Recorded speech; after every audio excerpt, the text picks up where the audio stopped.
Vamos a continuar, por favor. Vamos a hacer silencio. Ya le van a entregar los cuestionarios, no se hagan problema. Bueno, a continuación voy a presentar al acompañante terapéutico Ana Hamann.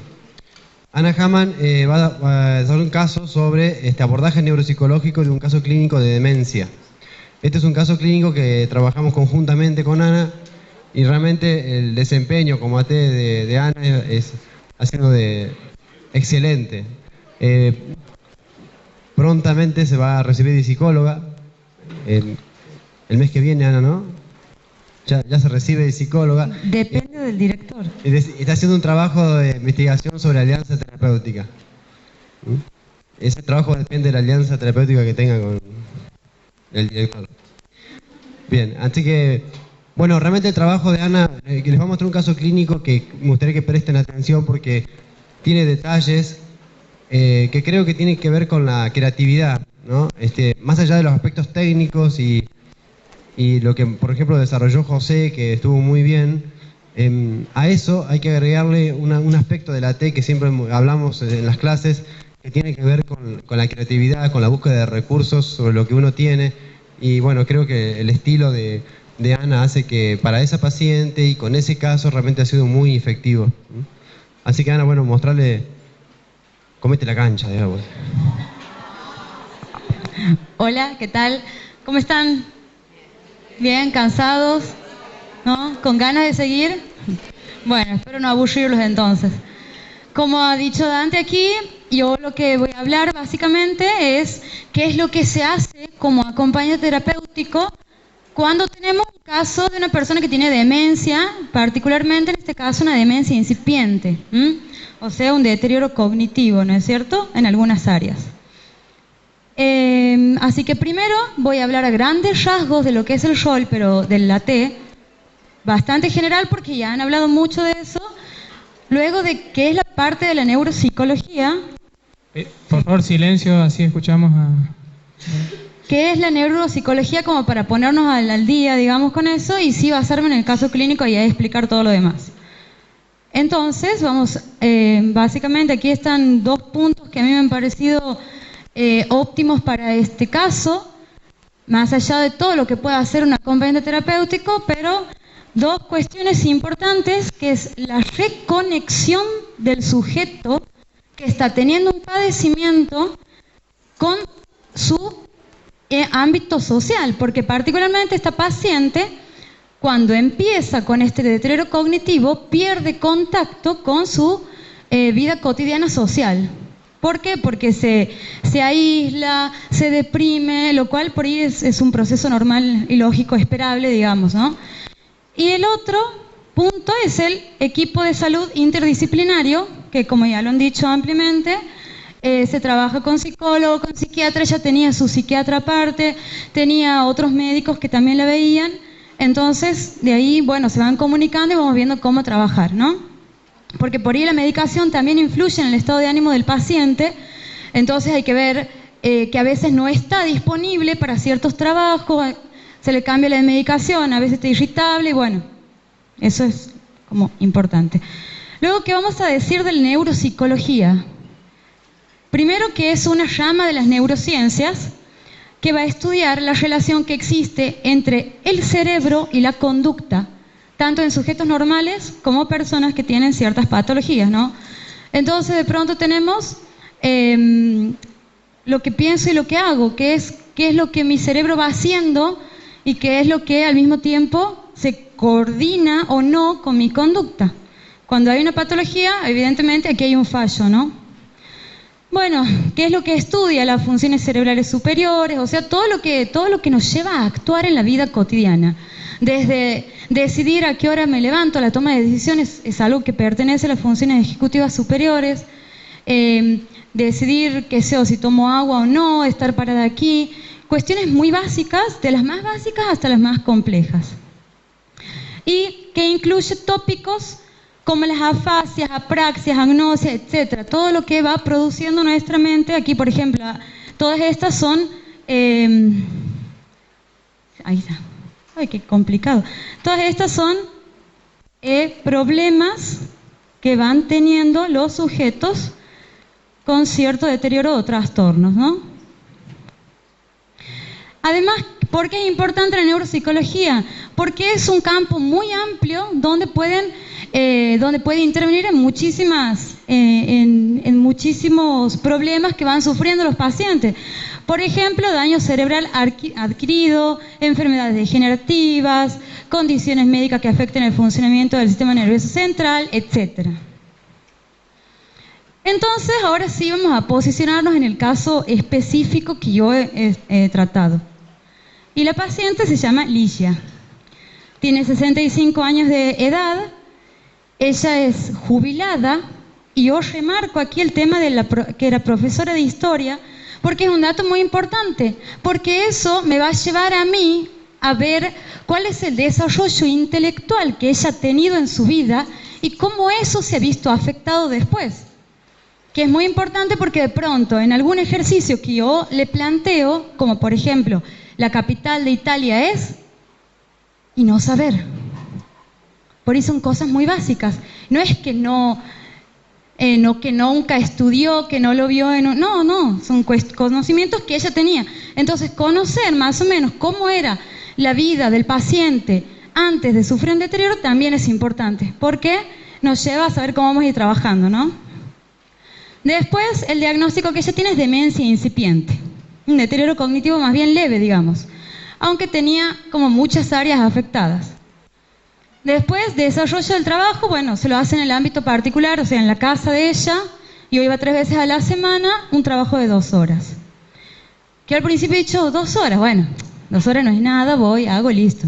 No, 2 horas que son agotadoras, tanto para el acompañante terapéutico como para la paciente. Entonces, uno también tiene que prever cuáles son las actividades que uno va a realizar a lo largo del día, porque llegas con la paciente y uno tiene que estar lúcido, fresco, ir regulando tanto lo que uno va pensando, sintiendo, con lo que está viviendo el paciente. A mí muchas veces al principio me ha pasado que yo me sentía cansada, sentía el cansancio mental, y yo digo, si yo estoy así, ¿cómo está esta mujer? Le estoy atosigando. Entonces, eso a mí también me servía para ir regulándome y dándome cuenta cuando había que frenar, cuando había que hacer un recreo, no es que eran 2 horas todo el tiempo trabajando, si tenemos que dar una vuelta o no. Después, ¿cómo la veo yo a ella? Cuando yo llego a la casa de ella, me reciben las 2 hijas y ella sentada. Entonces mi trato ya empieza, desde ahí yo ya empiezo a ver cuál es el ambiente que la rodea. Era una persona callada, apocada, muy estructurada, rígida, no se reía, no hablaba, contestaba con frases muy cortas o bien repetía las cosas. Si yo le preguntaba ¿cómo está? Bien. ¿Y qué he hecho hoy? Hoy no he hecho nada. ¿Pero usted se ha levantado bien hoy? Sí, me he levantado bien hoy. Así, puntualmente. Entonces como que uno tenía que empezar a desarrollar por ahí estrategias para hacerla hablar, porque ella no hablaba. Después, bueno, esto es muy característico, por ejemplo, la repetición de frases que la ecolalia, cuando hace como eco, por eso se llama así ecolalia, que ella repetía sus propias frases. El psicólogo me ha dicho que no repita, pero ella trataba de controlarse, trataba de darse cuenta. Al principio no lo hacía. Después, si yo le preguntaba algo, ella me respondía como los chiquitos de primaria. Cuando le hacen una pregunta y en la respuesta ponen la fruta, qué tal cosa, así, bueno, repetía exactamente todo. Entonces eso es algo que había que trabajar. Rasgos afásicos que tienen que ver con el tema del lenguaje. Justamente por ahí ella, cuando leía palabras que no estaban escritas, pero que sonaban muy parecido a la palabra original escrita. Automáticamente se daba cuenta y se corregía. O, por ejemplo, nombraba una cosa en vez de nombrar otra. Sí. ¿Puedo hacer un aporte? Sí. Muy significativo lo que dice Ana, y por ahí, a tener en cuenta lo de Ligia, el ambiente familiar, la primera consulta, realmente era de mucha angustia. Estaban muy angustiados. Y uno de los familiares estaba en la rama de la medicina, entonces era mayor la angustia porque deterioro que podía producir el diagnóstico. Eso fue un dato muy significativo porque hay que tener en cuenta que el estrés percibido también por el paciente aumenta el deterioro también, ¿no? Sí, aparte, cuando decidimos reunirnos por primera vez, una de las hijas quería que su hermana esté presente porque su hermana era médica y tenía conocimiento, como dice Dante, de este tipo de cosas. Entonces quería que yo le explique cómo era el trabajo, como para decidir si lo iban a hacer o no, para entender un poco más de qué se trataba esto, ¿no? Y también empobrecimiento del vocabulario. Eso es algo que hemos trabajado muchísimo, el nivel de lenguaje, porque había como un deterioro muy grande ahí. Lo que ella decía eran frases, pero muy de primaria, de niño de primaria. Por ejemplo, yo le decía que me haga una oración con tal palabra, supongamos casa. Mi casa es linda. Terminó ahí. Entonces, o por ejemplo, los domingos voy a la casa de mi hermana. Bueno, ¿cómo se llama su hermana? Es grande la casa de su hermana, pero para ayudarla también a narrar a ella. Bueno, antes de continuar con la cuestión esta del tratamiento en sí, vamos a nombrar lo que es la demencia incipiente. ¿Y qué es lo que es? Es un síndrome clínico de deterioro cognitivo adquirido que consiste en el desarrollo de múltiples déficits cognitivos, que van a incluir el deterioro de la memoria y otra serie de áreas como la afasia, la praxia, la agnosia, la capacidad de ejecución, o sea, todo lo que sea reconocimiento de rostros. En algunos casos graves pueden olvidar su propio rostro, no reconocen objetos, tienen problemas para nombrar las cosas o para hablar, pueden llegar hasta el mutismo también. Después, la disminución de la capacidad intelectual tiene que ser lo suficientemente grave para interferir en su vida cotidiana. De hecho, en este paciente interrumpe su vida cotidiana porque ella se juntaba todos los fines de semana con sus amigas a jugar las cartas. Desde que empieza con todo este problema, no lo hace más. Entonces se empieza a aislar. Y el aislamiento le hace peor porque no tiene el intercambio social, que es lo que ayuda muchas veces a salir adelante. Después se puede presentar un déficit respecto al mayor nivel previo de actividad del sujeto. Es decir, puede llegar a deteriorarse en mayor medida las capacidades que ella había ido adquiriendo. Después, los sujetos con demencia tienen deteriorada la capacidad para aprender información nueva y olvidan el material aprendido previamente. O sea, la memoria a corto plazo y a largo plazo están ampliamente afectadas. Ella, si bien se acordaba la mayor parte de su vida pasada, había datos por ahí muy específicos que no se acordaba. Se acordaba, por ejemplo, que había viajado alguna vez a México, supongamos, pero no se acordaba la época del año. A través de preguntas que le inducían, o de preguntas guías, digamos, ella podía llegar a deducir que era en verano, supongamos. Porque se acuerda de las flores, y esas flores crecen en tal época del año. O sea, había que hacer como un esfuerzo y hacer cosas. En formas avanzadas, el sujeto olvida su ocupación. Bueno, esto es un problema que ella no ha tenido, pero puede llegar a pasar si no tiene un buen tratamiento. ¿Cómo se evalúa esto? Los ejercicios de evaluación de la memoria son muy diferentes y van gradualmente. Yo no puedo empezar con un ejercicio muy complicado para ella, porque si no se frustra, se angustia, no quiere hacerlo, le sale mal. Para colmo, ella cada vez que yo llegaba, yo le decía, ¿cómo está usted? ¿Cómo anda? Bien, pero nerviosa. ¿Por qué está nerviosa? Le decía yo. Y me decía, no, porque tengo miedo que no me salgan los ejercicios. Entonces ese nerviosismo interrumpía el buen desempeño de ella, pero bueno, ahí estaba la relación terapéutica y también la función de la T, que es el apoyo y la contención que tiene que darle el paciente. El hecho de decirle, pero usted no se preocupe, estamos aquí para trabajar, no tiene que tener miedo, si se equivoca no hay problema, si aquí estamos para aprender, ese tipo de cosas, ¿no? La memoria a corto plazo, o sea, para aprender información nueva, o memoria de trabajo, mejor. ¿Qué hacíamos nosotras? Hay distintas formas. Yo le daba una lista de palabras para que se las aprenda en determinado tiempo, después las escribíamos, o si no, también yo le decía, ¿qué he hecho ayer? qué ha comido hoy, qué ha cocinado, cosas así, digamos, iba estimulando ese tipo de cuestiones. Por ejemplo, y a largo plazo se pregunta al sujeto si recuerda información personal o material que encuentre interés. Esto es importante. En el caso de ella es muy importante, ¿no? Ahí está. Porque hemos hecho un ejercicio donde yo le ponía quiénes fueron o son tales personas. Por ejemplo, Eva Perón, Pablo Neruda, Sócrates, cosas que son de cultura general y que ella las tenía por su estudio, pero no siempre se acordaba. Por ejemplo, le costó decir quién era Sócrates o quién era... Maradona no le ha costado, pero sí le ha costado, por ejemplo, decir quién era no me acuerdo qué ítem había puesto yo, que le había resultado bastante difícil. Entonces, bueno, yo le decía, bueno, pero no se preocupe usted porque mire, de todo esto usted ha hecho un montón, ha hecho bien tales puntos, entonces ya vamos a ir mejorando de a poco. Este es un ejemplo. Este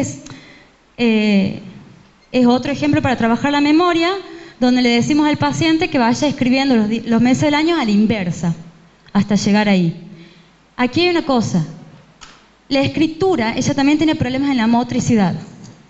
Esta es mi letra, pero no tengo problemas todavía en la motricidad, pero de costado le escribía yo porque yo estaba sentada ahí y estaba sentada aquí. Entonces yo le escribía de costado. ¿Por qué le escribía yo? Porque ella se ponía incómoda y nerviosa porque su letra no se entendía. Ya les voy a mostrar algún punto y era muy garabateo. Pero como yo tenía que trabajar en la motricidad, ¿qué hacía? Intercambiaba con ejercicios de dibujo, de copiado de frases y cosas más que vamos a ver aquí. Siempre hay que ir negociando con el paciente. Yo al paciente no lo puedo obligar a hacer algo que él no quiere hacer. Siempre, bueno, si usted hace tal cosa, entonces hacemos tal otra. O ya les voy a contar una anécdota más adelante de lo que hemos hecho. Y después esta es una lista de palabras que tenía que tratar de acordarse. A veces ella no se acordaba de algunas palabras, entonces yo le daba una ayuda. Supongamos que no se acordaba de la palabra vaso. Entonces yo le decía, bueno, es un recipiente, le empezaba a describir el objeto. Es un recipiente donde se guarda un líquido que me sirve para tomar, y ahí lo sacaba. Hay que ver el tipo de paciente para poder hacer esto. Hay que ver dónde está el déficit, si tiene problemas para acceder a la memoria, si tiene problemas para directamente traer el material. Depende cuál sea el déficit puntual y si lo podemos ayudar o no, porque no a todos los pacientes se los ayuda a recordar las cosas. Este es el ejemplo que yo les hablaba de quiénes eran, qué hacen o qué hacían los siguientes personajes. Y ahí le nombro varios. Don Quijote de la Mancha, no se acordaba quién era. No se acordaba en realidad, porque después sí supo y me dio detalles, pero no se acordaba que era un personaje del Quijote de la Mancha, de hecho, de Cervantes, no se acordaba eso. Después esta es una redacción. Aquí se ven varias cosas. Aquí evaluamos la memoria y el lenguaje. El lenguaje en su amplitud, la sintaxis, la pragmasis, la semántica. Por ejemplo, escribe una breve redacción sobre las actividades que he realizado este fin de semana. Tenía que acordarse de lo que he hecho el fin de semana, tenía que articular las palabras, tenía que, integrar todo lo que uno hace normalmente, que ella lo tenía afectado. Entonces, por ejemplo, dice, el domingo almorcé con mis hijos y mi marido.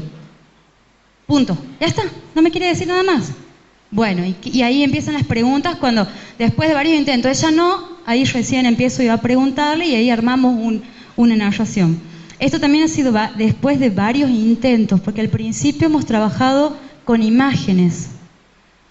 Se estimula la memoria visual, táctil, auditiva, ya les voy a mostrar algunos ejercicios más adelante, van a ver. Después escribe una breve redacción sobre algún espectáculo al que haya asistido, y hace una obra de teatro, cine. Aquí también, ella se empezó a acordar algunas cosas, se acuerda cosas muy básicas de alguna vez que fue al teatro, y también es incentivarla a que se acuerde, hacerle preguntas guías. Esta es otra que hemos ido también, esta también es para la memoria. que hemos ido, ella tiene que primero repetir la lista, después ver que se acuerda, después volver a repetir y ver que se acuerda. ¿Ves? Y cada vez se va acordando más cosas. Esto también es lo mismo. Aquí, por ejemplo, aquí se ha acordado algunas palabras, ¿no? En todas se acuerda lo mismo. Eso hay que ver por qué ella y qué es lo que relaciona en cada punto, digamos, para acordarse. Esto es la memoria semántica y también tiene que ver con las gnosias, el reconocimiento de los objetos. ¿Ve? La mano, bueno. Y esto también, además de que uno estimula la memoria, la gnosia, también lo que hace es la asociación en muchos casos. Por ejemplo, le ha costado. Aquí no sé si se ve bien, pero esa es una construcción egipcia de un faraón. Le ha costado solo un poco, pero los otros los ha sacado más fácilmente, digamos. Por ejemplo, es también para estimular, son distintas formas de estimular la memoria, ¿ves? Que son muy diferentes los ejercicios, depende qué área queremos estimular. Por ejemplo, bueno, aquí le decimos, bueno, vamos a hablar de su pieza, cómo está ubicada, le empezamos a hacer preguntas.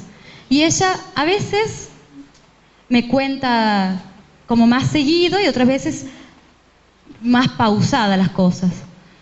El cuarto de baño, la sala de estar o el comedor. Aquí, por ejemplo, tiene que ver con la ropa.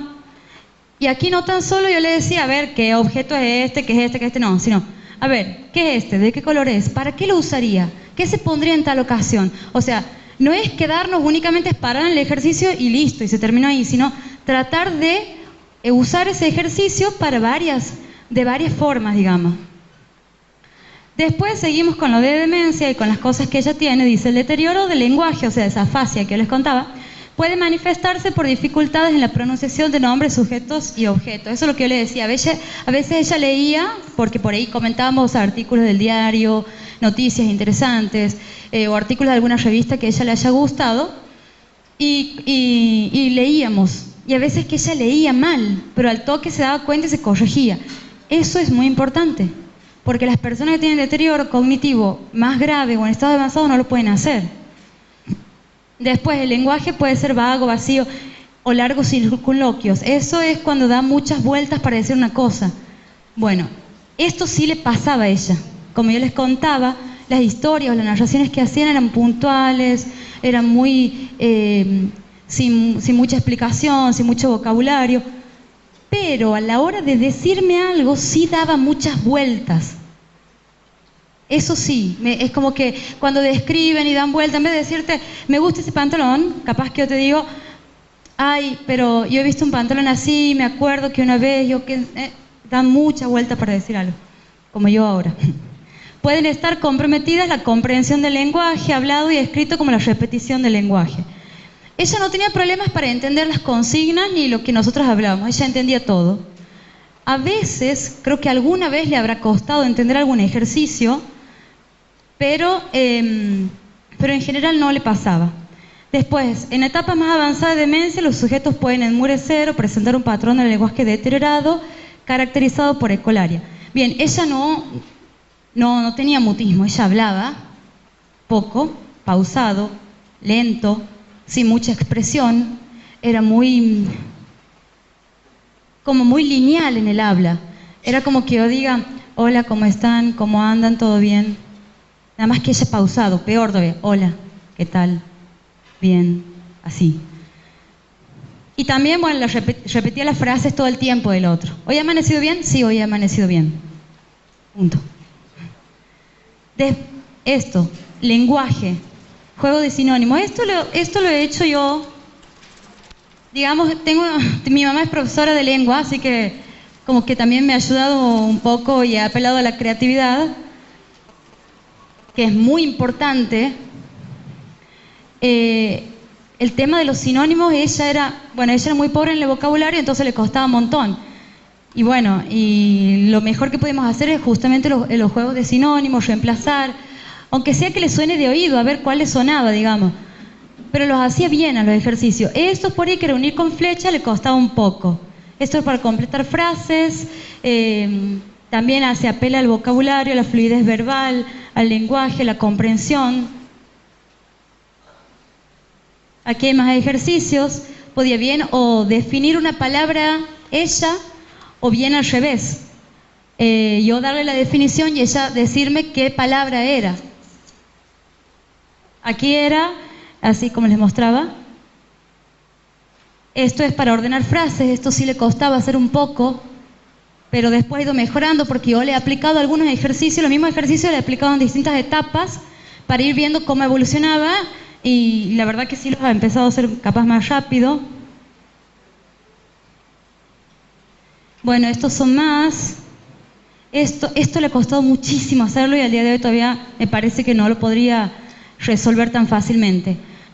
Esto es encontrar palabras escondidas dentro de palabras, ya sean nombres de mujeres, nombres de valores, nombres de cosas. Eso le costaba mucho. Bien, ¿cómo se miden las habilidades motoras? Pidiendo al sujeto que ejecute funciones motoras, ya sea peinarse, cepillarse. Hacemos un juego. Bueno, a ver, vamos a hacer un juego de mímica. Que me copie lo que yo estaba haciendo o bien yo darle la orden que ella lo ejecute. Pintar, escribir, ¿ve? Aquí copiar las imágenes. A veces que yo no quería hacerlo. Entonces yo le decía, bueno, si usted, por ejemplo, en el triángulo lo había pintado hasta la mitad y me dice, no quiero hacer más. Bueno, vamos a hacer una cosa. Vamos a jugar las cartas porque a ella le gustaba jugar las cartas. Si usted gana, no lo hace, lo deja ahí y lo completa la próxima vez que nos veamos. Si yo gano, lo hace ahora. Bueno, me ganaba ella, así que... La parte de las capacidades de abstracción y ejecución, de planificación, las funciones ejecutivas superiores, cómo se evalúan, cómo se trabajan, las he trabajado así. Primero, bueno, esto es más de identificación de objetos. Aquí hay varios objetos superpuestos y usted tiene que identificarlos y decirme qué eran. Bueno, las diferencias, eso también. ¿En qué se relacionan las palabras estas? Libro, lapicera y cuaderno, ¿qué tienen en común? Al principio no podía hacerlo bien, después iba mejorando hasta que finalmente lo hacía más de corrido. Planificar, tiene que ordenar la secuencia lógica. ¿Cómo se hacía? Al principio era con dibujos, después era con ítems, primero eran poquitos ítems, después se van agregando más y así sucesivamente. Hasta que ella pueda directamente decirme y dictarme cómo iba a ser. También con números, ya sea consecuencias para sumar o para restar, para discriminación y categorización, cuál es el que no corresponde. También le ha costado muchísimo, no lo entendía y no entendía por qué Madera el que no iba en esta serie, hasta que de un tiempo después de trabajo he podido lograrlo. Entonces, resultados finales. Esto hay que tener muy en cuenta. Adecuaciones de las actividades de ejercicio a realizar, los que le decía al principio. Ella vuelve a jugar a las cartas con sus amigas, empieza a juntarse una vez por semana, determinada cantidad de horas. Esto es muy importante. Se ríe. Empezó a reírse, me empezó a hacer chistes, porque también trabajábamos con redacciones y a raíz de esas redacciones o de esos cuentos y opinar sobre ese cuento empiezan los chistes, digamos, precarios. Y bueno, eso nomás. Gracias.